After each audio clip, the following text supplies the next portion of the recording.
And Tucker Carlson, who hosts the show normally, took on someone and actually interviewed someone who agrees with Bill Nye. Watch.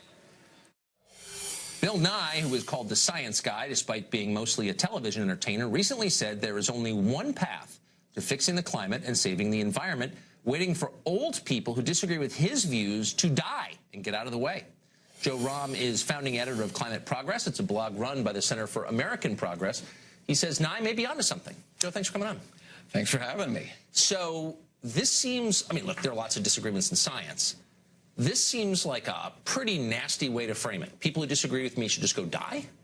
Well, I think that's not exactly what he said. He just said that climate change deniers tend to be older and it's generational. And in science, it's not unusual for scientists to point out that it is the older generation of scientists who are sort of stuck in a paradigm, and they're not going to change their views. What is unusual is for scientists to use political language, loaded political language like denier, to frame the conversation in a way that pushes their views without having to prove that their views are right. That's not really a scientific way of approaching the conversation, is it? Likening people who disagree with you to Holocaust deniers? Well, I don't think he's likening them to Holocaust. Well, but that word is designed to delegitimize people who disagree with you. And in real science, what you do is you marshal your data and you present them in an open forum against the other guy's data and may the best data win.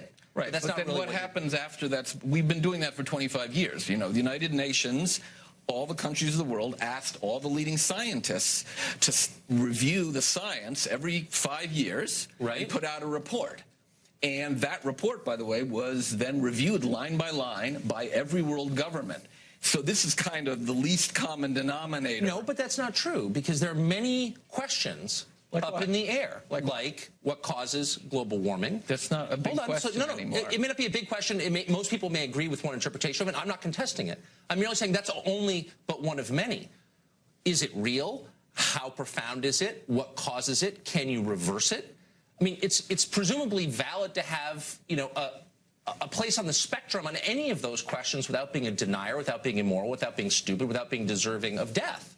So, like, well, it's not all or nothing. Can I ask you a question? You may. You don't bring on the air anymore people who say cigarette smoking isn't harmful. But that's not equivalent. It is. And I would know it's actually not. Because there is an open debate about how exactly we can reverse this, if we can at all. No, there is not a 90. Debate on yes, it. There is. There's not a 97% consensus that this is the only way that, for example, the Paris Accord is the only way to reverse global warming. That's just not true. There are all kinds of opinions. This is a political question, and you're... Well, now you're mixing up. No, I'm not mixing up. The politics, the solution you are doing with the so. Science. No, you are doing 97% of scientists agree that humans, through the pollution, burning of fossil fuels and cutting down trees, are the primary cause of global warming. But okay, my point is only, and I'm not contesting that, though... So you accept that?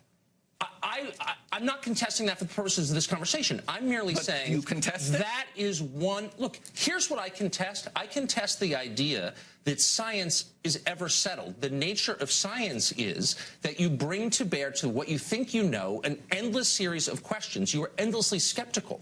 When you stop being skeptical, you are not engaging in science. You're doing what you are doing, which is advancing a political agenda. And to call that science if I get on an airplane, is wrong. Am I advancing a political agenda? When you get on an airplane and say, we know why this airplane crashed without investigating it, without constantly asking questions against what we think we know, but then you're pretty settled that airplanes are safe to fly on. It doesn't mean that they never crash. It just means we know they're very safe. We put 12 men on the moon and got them back. So science does have a good way of figuring out what works and what doesn't. I agree with that when we are endlessly skeptical. When we test what we think we know against the available data. And that's what makes me nervous about your approach and about the approach of Bill Nye, the fake science guy, is he's very offended that this 3% still exists and maybe they should go die. And my feeling is, well, wait a second. Why is that such a threat to him or you that people might have a different view? Why do you feel so angry that you would call them names like denier or wish for their death? Why is that? Well, I don't think he wishes for their death. Well, he said he did. He said they're going to die and everything will be better.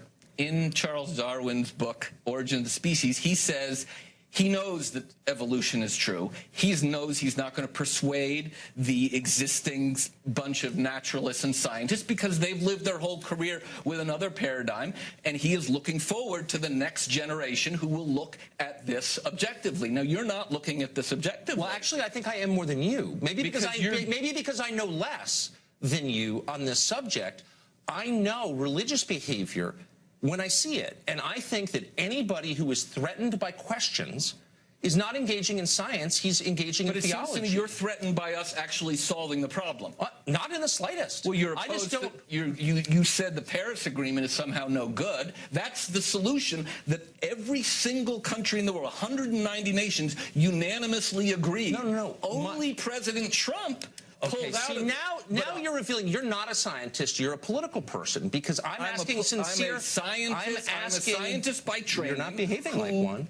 I'm asking a sincere question about the Paris Agreement. Hold on, but about the Paris Agreement. Why is it okay? This is a question I asked and was denounced as a denier for doing so by the religious nuts running this crusade.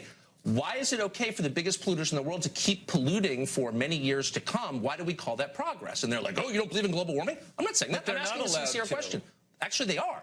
Actually, China is not. China has probably leveled off CO2 emissions. Under the terms of the agreement, and I think you're factually wrong on this. Under the terms of the agreement, China does not have to reduce its carbon emissions immediately. Am I misstating that? I mean, you are correct. But okay, I am right. Okay. They have, but you're wrong in that they already have plateaued their CO2 emissions. To be clear, that may or may not be true. But without interrupting me, could I have 30 seconds? Yeah, of course. I mean, first of all, people can read the answers to every single one of these questions in my book, Climate Change, What Everyone Needs to Know, which is a primer that I did for Oxford University Press after reading the scientific literature and talking If they to don't all the agree with experts. you, should they die? Are they deniers? Or are they just people with a different view? Again, not what I said. Okay. What I said is that here's what we know, Tucker, and it seems to me you're the one who is denying the scientific consensus. I'm not denying the scientific consensus. Humans are the principal cause of global warming. Okay. Now, is that true or not? Are you conceding that, or are you just conceding that for the purpose of talking to me? The question at this point is, what do you do about the rise, the apparent rise in global temperatures? You could curtail There are many possible answers to that question. There are not. Oh, they're not. No. Okay, so anyone who asked that, look, I'm just saying you're not conducting science. You work for a political organization. These are political questions that ought to be solved through political means, and you're trying to short-circuit that by saying, we know the answer, shut up and obey, or else you're a denier. I never said any of that. All of the, you never get 190 nations of the world to agree on anything. So the fact that they all got together and unanimously said, we have to leave most fossil fuels in the ground, must tell you something, because it's never happened before. Really? Because it happened in the First World War, when virtually every population center in the world agreed it was a good idea to go to war. And it wasn't. So just because a huge group of people agree on something, then it must be right? Like, I disagree with your premise. Everyone agreed that the Earth was flat. And then science came along and told them it wasn't. Then let it come along. It did come along. We asked the scientists to tell us what to do, much as we asked the doctors, is it safe to smoke? The answer is no. Is it safe to keep? It's exactly the same. And it's so revealing. This conversation's so revealing, and I'm glad we had it. It really is. I hope we can have some more. I hope so, too. Mr. Trump, thank you for joining us. Please read my book, and you will then be informed, and you won't have to ask so many questions. And if I'm not, I should go die. No, thank you. No, immediately go die. Thank you. Sure not.